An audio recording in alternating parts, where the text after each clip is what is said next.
হরে কৃষ্ণ কৃষ্ণ কৃষ্ণ হরে হরে। তো ভক্তবৃন্দগণ, আজকের ভিডিওটি রয়েছে 2026 সালের 3 মার্চ পালিত হয়েছে দোল পূর্ণিমা। বাংলা 18 ফাল্গুন। ফাল্গুন মাসের পূর্ণিমাকে হিন্দু নববর্ষের শেষ পূর্ণিমা বলেই মনে করা হয়। ফাল্গুন পূর্ণিমার দিনটি দেবী লক্ষ্মীর আরাধনার জন্য বিশেষ একটি শুভ দিন। আর এই দিনে পালিত হয়েছে বছরের দীর্ঘতম চন্দ্রগ্রহণ, যেটি ভারত থেকে সরাসরি দৃশ্যমান থাকবে। আর এই দোল পূর্ণিমা দিন অত্যন্ত শুভ হতে চলেছে এই কয়েকটি রাশির জাতক জাতিকরা। যদি আপনার পরিবারে সুখ সমৃদ্ধি ভরে রাখতে চান, তাহলে এই দোল পূর্ণিমার বিশেষ চন্দ্রগ্রহণের যোগে এই শিকড়টি আপনারা যদি ধারণ করতে পারেন, তাহলে অবশ্যই মা লক্ষ্মীর কৃপায় আপনি সৌভাগ্যবান হতে পারবেন। কারণ এই দিনে করা পুজো, স্নান, দান অনেক সুখ সমৃদ্ধি বয়ে আনতে সহায়তা করে। যেহেতু হোলিকা দহন শুধুমাত্র ফাল্গুন পূর্ণিমার রাতেই করা হয়, এটা মন্দের উপর ভালো জয়ের উৎসব। ফাল্গুন পূর্ণিমার দিনে পবিত্র নদীতে স্নান করা, আচার অনুযায়ী হোলিকা দান ও দহন করা খুবই উপকারী বলেই মনে করা হয়। এই বছর ফাল্গুন পূর্ণিমা 3 মার্চ মঙ্গলবার এই শুভ দিনে পড়েছে, যেটি বাংলা 18 ফাল্গুন। এছাড়াও এই দিনে ধনের দেবী লক্ষ্মীর জন্মবার্ষিকী হিসেবে পালিত হয়ে থাকে। ফাল্গুন পূর্ণিমা, লক্ষ্মী জয়ন্তী, তার সাথে পালিত হয়েছে চন্দ্রগ্রহণ। কারণ ফাল্গুন পূর্ণিমাকে একটি খুব সৌভাগ্য দিন হিসেবে বিবেচনা করা হয়েছে। তো অবশ্যই শ্রবণ করবেন আপনারা এই শুভ যুগে কোন গাছের শিকড় পরিধান করলে আপনার পরিবারের সুখ সমৃদ্ধি ভরে থাকবে। তো অবশ্যই ভিডিওটি আপনারা শুরু থেকে শেষ পর্যন্ত ভক্তি সহকারে শ্রবণ করবেন। আর চ্যানেলে নতুন হয়ে থাকলে দয়া করে চ্যানেলটিকে সাবস্ক্রাইব করবেন, লাইক করবেন, কমেন্টে ভক্তি ভালোবাসার শ্রদ্ধা দিয়ে জয় শ্রীকৃষ্ণের জয় লিখে দিতে ভুলবেন না এই শুভ দিনটিতে। অবশ্যই ভিডিওটি আপনারা শুরু থেকে শেষ পর্যন্ত ভক্তি সহকারে শ্রবণ করুন। 2026 সালের 3 মার্চ পালিত হয়েছে দোল পূর্ণিমা। ফাল্গুনী পূর্ণিমাকে দোল পূর্ণিমা বলা হয়। আর এই পূর্ণিমার দিন ভারতে চন্দ্রগ্রহণ দৃশ্যমান হতে চলেছে।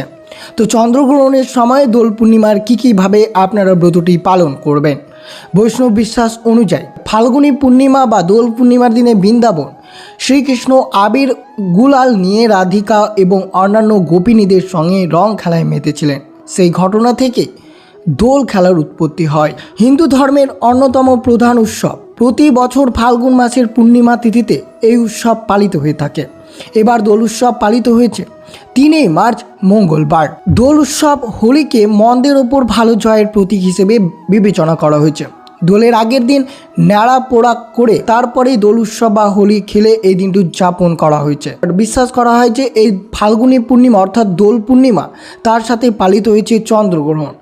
তো আপনারা অবশ্যই কোন শুভ যোগে এই গাছের শিকড় পরিধান করলে পরিবারে সুখ সমৃদ্ধি ভরে থাকবে।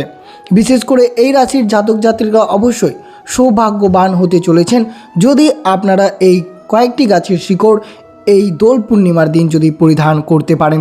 তো অবশ্যই শ্রবণ করুন দোল পূর্ণিমার দিন কখন চন্দ্রগ্রহণ লাগবে এবং তা কখন শেষ হবে এবং আপনারা কখন এই গাছের শিকড় হাতে পরিধান করবেন। যেহেতু 3 মার্চ 2026 তারিখে অর্থাৎ মঙ্গলবার এই বছরের প্রথম চন্দ্রগ্রহণ দেখা যাবে। এই সংযোগ ভারত থেকে দৃশ্যমান হওয়া জ্যোতিষশাস্ত্র অনুযায়ী অত্যন্ত প্রভাবশীল বলে বিবেচিত। চন্দ্রগ্রহণটি 3 মার্চ 2026 তারিখে শুরু হবে। গ্রহণ শুরু হবে দুপুর 3:20 এবং তা শেষ হবে সন্ধে 6:48। যেহেতু চন্দ্রগ্রহণটি ভারতে দৃশ্যমান হবে, তাই এর সুতোতো কাল প্রযোজ্য। তাই অবশ্যই আপনারা এই সময় নতুন কাজ বা পুজো অর্চনা নিষিদ্ধ থাকবে। অর্থাৎ আপনাদেরকে এই দোল পূর্ণিমার দিন অর্থাৎ দুপুর 3:20 থেকে সন্ধে 6:48 মধ্যে এই কয়েক মিনিট আপনাদেরকে বিশেষ করে সমস্ত পুজো ক্রিয়াকলাপ সমস্ত স্থগতি অর্থাৎ নিষিদ্ধ থাকতে হবে। কারণ এই সময় শুভ কাজ এড়িয়ে চলবেন। বিশেষ করে আপনারা চন্দ্রগ্রহণের পর বা চন্দ্রগ্রহণের আগে এই গাছের শিকড় পরিধান করতে পারেন, তা অত্যন্ত শুভ হতে পারে। তো অবশ্যই শ্রবণ করবেন কোন কোন গাছের শিকড় এই দোল পূর্ণিমার দিন পরিধান করলে আপনার পরিবারের সুখ সমৃদ্ধি ভরে থাকবে। বিশেষ করে মা লক্ষ্মীর আশীর্বাদ বর্ষিত পড়বে আপনার পরিবারে। এই দোল পূর্ণিমা এবং চন্দ্রগ্রহণের পর অবশ্যই আপনারা যদি বাড়িতে এই ধনপ্রাপ্তি গাছের শিকড় পরিধান করতে পারেন, তা অত্যন্ত শুভ হতে পারে। হিন্দু ধর্মের মান্যতা অনুসারে তুলসী গাছকে অত্যন্ত পবিত্র বলেই মনে করা হয়েছে। যেহেতু প্রত্যেক হিন্দু ঘরের প্রতিদিন তুলসী গাছের পুজো করা হয়ে থাকে, তেমনই আপনারা অবশ্যই চন্দ্রগ্রহণের আগে অর্থাৎ এই দোল পূর্ণিমার দিন অবশ্যই যদি আপনারা আগে থেকে তুলসী গাছের শাড়ি রোপণ করে রেখে যদি এই শুভ দিনে পরিধান করতে পারেন তারও সুবিধা হতে পারে। অর্থাৎ আপনার জীবনে যদি বিভিন্ন সমস্যা লেগেই থাকে তাহলে অবশ্যই ভগবান বিষ্ণুর কৃপায় সেই সমস্যা দূর হবে যদি আপনারা মনে বিশ্বাস নিয়ে এই তুলসী শিকড়টি এই দোল পূর্ণিমার দিন পরিধান করতে পারেন। তো আপনি যদি আর্থিক সমস্যার সম্মুখীন হন তাহলে অবশ্যই এই দোল পূর্ণিমা অর্থাৎ চন্দ্রগ্রহণের আগে বা চন্দ্রগ্রহণ শেষ হওয়ার পর অবশ্যই আপনারা তুলসী শিকড়টিকে ভালো করে গঙ্গা জলে পরিষ্কার করে অবশ্যই আপনারা রূপোর তাবিজে বেঁধে সেই শিকড়টি যদি আপনারা গলায় পরিধান করতে পারেন তা অত্যন্ত শুভ হতে পারে। এই প্রতিকার করলে শীঘ্রই আপনি অর্থ সংক্রান্ত সমস্যা থেকে মুক্ত পাবেন এবং বাড়ির অর্থনৈতিক অবস্থার উন্নতি হবে। এই প্রতিকার করলে মা লক্ষ্মী প্রসন্ন হন এবং ভক্তদেরকে আশীর্বাদ প্রদান করে। যদি আপনার গ্রহের অশান্তি থাকে তাহলে অবশ্যই এই দোল পূর্ণিমা এবং চন্দ্রগ্রহণের আগে তুলসী শিকড় প্রতিকারের জন্মশোকে আপনার গৃহ শান্তি আসতে পারে। অবশ্যই বিশেষ করে মনে রাখবেন তুলসী পুজো করার পর এর সামান্য শিকড় বের করে নিতে হবে। এরপরে এটি একটি লাল রঙের কাপড়ে বেঁধে নেবেন এবং রূপোর তাবিজে আপনার হাতে বেঁধে অবশ্যই ভগবান শ্রী বিষ্ণুর মন্ত্রটি জপ করবেন, ওম নমঃ ভগবতে বাসুদেবায় নমঃ। মন্ত্রটি জপ করার পর এই দোল পূর্ণিমার দিন অবশ্যই আপনারা ছেলেরা ডান হাতে এবং মেয়েরা বাম হাতে পরিধান করতে পারেন বা আপনারা গলায় পরিধান করতে পারেন। যদি আপনারা কোনো কাজে সফলতা পাচ্ছেন না তাহলে অবশ্যই দোল পূর্ণিমার দিনে অবশ্যই যদি এই পরিস্থিতিতে তুলসী শিকড় গঙ্গা জল ধুয়ে যথাভাবে পুজো করে হলুদ কাপড়ে তুলসী শিকড় বেঁধে নিজের কাছে রাখতে পারেন এই দোল পূর্ণিমা এবং চন্দ্রগ্রহণের আগে, তাহলে তাৎক্ষণিক উপকার পাবেন, সব কাজে সফলতা লাভ করতে পারেন।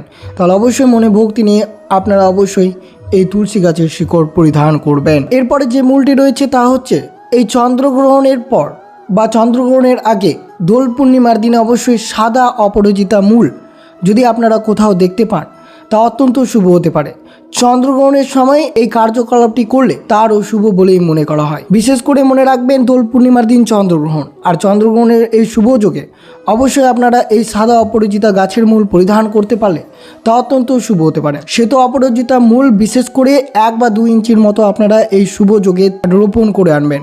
তারপর ভালো করে মূলটি পরিষ্কার করে আপনার অবশ্যই ভগবান বিষ্ণুর সম্মুখে চন্দন মাখিয়ে লাল বা সাদা শালু কাপড়ে জড়িয়ে ভগবান শিবের চরণে রেখে ধূপ দেখিয়ে তারপর সাদা সুতো দিয়ে হাতে বা কোমরে ধারণ করতে পারেন এই দোল পূর্ণিমার বিশেষ চন্দ্রগ্রহণের যোগে। এটি অত্যন্ত শুভ হতে পারে যদি আপনারা এই ক্রিয়াকলাপটি মনে ভক্তি নিয়ে করতে পারেন। তো অবশ্যই আপনারা এই গাছের মূল যদি আলমারি বা নিজের মানি ব্যাগে রাখা হয় তাহলে অর্থের পরিমাণ বৃদ্ধি পাওয়া যায়। অবশ্যই আপনারা এই ক্রিয়াকলাপটি করার পর অবশ্যই আপনার যে কোনো কর্ম খুব সহজেই দ্রুত সাফল্য হবে, শত্রু দমনে বিশেষ কার্যকারী, নিজেকে অন্যের কাছে প্রভাবশীল করতে সাহায্য করে বলে বিশ্বাস রয়েছে এবং যে কোনো কাজ আটকে থাকা কাজ খুব সহজেই সাফল্য অর্জন করতে পারবেন এই চন্দ্রগ্রহণের সময় যদি আপনারা শ্বেত অপরাজিতা গাছের শিকড় পরিধান করতে পারেন। তো অবশ্যই আপনারা এই দুটো গাছের শিকড় পরিধান করবেন এই চন্দ্রগ্রহণ এবং পূর্ণিমার সময়। আর এছাড়াও অবশ্যই বিশেষ করে মনে রাখবেন চন্দ্রগ্রহণ চলাকালে অবশ্যই বিশেষ করে এই কয়েকটি ক্রিয়াকলাপ আপনারা অবশ্যই করবেন। দোলের দিন রয়েছে চন্দ্রগ্রহণ, এর দুষ্প্রভাব থেকে মুক্ত পেতে 3 মার্চ অর্থাৎ দোল ও চন্দ্রগ্রহণের দিনে শিবের পুজো করুন। এর ফলে গ্রহের অশুভ প্রভাব থেকে মুক্ত পাবেন। শিব চন্দ্রের অধিপতি, তার মস্তকে চন্দ্র শোভা পায়, তাই চন্দ্রগ্রহণের দিন শিব পুজো করলে চন্দ্রগ্রহণের নেতিবাচক প্রভাব থেকে আপনারা মুক্ত লাভ করতে পারবেন। চন্দ্রগ্রহণের সময় অবশ্যই এই মন্ত্রটি জপ করবেন, ওম সোম সোমায় নমঃ। জপ করলে শীঘ্রই লাভ অর্জন করতে পারবেন। চন্দ্রগ্রহণের সময় দান করলে সুফল পাওয়া যায়। এই দিন দরিদ্র অসহায়দের পোশাক অন্ন বস্ত্র দান করলে পরিবারে সুখ সমৃদ্ধি বজায় থাকে। চন্দ্রগ্রহণের আগে তুলসী পাতা তুলে রাখবেন। জল, অন্ন, ঘি ইত্যাদি তুলসী পাতা দিয়ে রাখলে তা অশুদ্ধ হয় না। স্নান ও ঘর পরিষ্কার করবেন। অবশ্যই চন্দ্রগ্রহণ শেষ হওয়ার পর অবশ্যই আপনারা স্নান করতে ভুলবেন না, এর ফলে শরীর ও মন শুদ্ধ হয়। পাশাপাশি ঘর দোরও পরিষ্কার পরিচ্ছন্ন করে নিতে হবে। এটি গ্রহণের অশুভ প্রভাব কম করতে পারে। তবে চন্দ্রগ্রহণ শুরু হলে তুলসী গাছ স্পর্শ করতে নেই, সেই বিষয়টি আপনাদেরকে মনে রাখতে হবে। গ্রহণ শুরু হওয়ার আগে অবশ্যই আপনারা তুলসী গাছটিকে মুড়ে রাখবেন যাতে পরিবারে কোনো ক্ষতি বা কোনো অশুভ শক্তি আপনার পরিবারে না প্রবেশ করতে পারে, সেই বিষয়টি আপনাদেরকে মনে রাখতে হবে। যদি আপনার পরিবারে আর্থিক সংকট থাকে তাহলে অবশ্যই অর্থনৈতিক সমস্যা থেকে মুক্তি পেতে চন্দ্রগ্রহণের পর জলে গঙ্গা জল সহযোগে স্নান করবেন। কালো গরুর দুধ দিয়ে তৈরি ঘিয়ের প্রদীপ জ্বালাবেন। এতে দারিদ্র্য দূর হয়, সম্পদ লাভের সম্ভাবনা রয়েছে। অন্যদিকে চন্দ্রগ্রহণের সময় সাদা জিনিস যেমন চাল, দুধ, দই, সাদা কাপড়, মিষ্টি ইত্যাদি দান করা শুভ বলেই মনে করা হয়। তা অবশ্যই আপনারা এইভাবে এই ক্রিয়াকলাপটি অবশ্যই করবেন।